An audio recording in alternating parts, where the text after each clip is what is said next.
Michael, now to the dark clouds that have been lingering over the Jesus House. For the first time since questioning the shelter's finances and the director's salary, the board of directors admit changes are likely needed.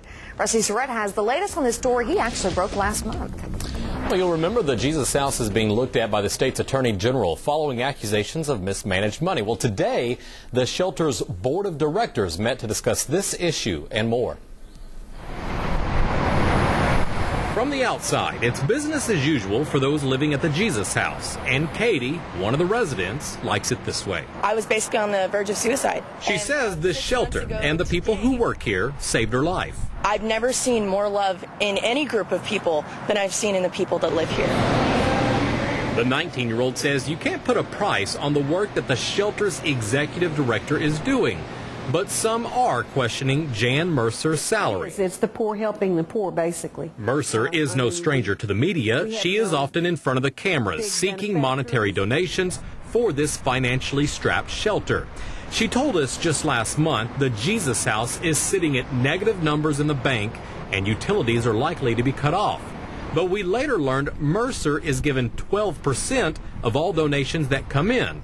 So her salary last year alone was nearly $178,000. The AG's office is looking at accusations of mismanaged money by those in charge, and that's why the board of directors met Thursday. And the shelter's attorney emerged from that meeting to say this. I have resigned from the board so I can represent the board. I would have a conflict if I served on the board and represented at the same time. Mickey Holmesy says the board members met to discuss a number of topics, including employee salaries. But most importantly, they talked about how to move forward. There's a lot of things that are being taken care of, and I think the Jesus House is on the move.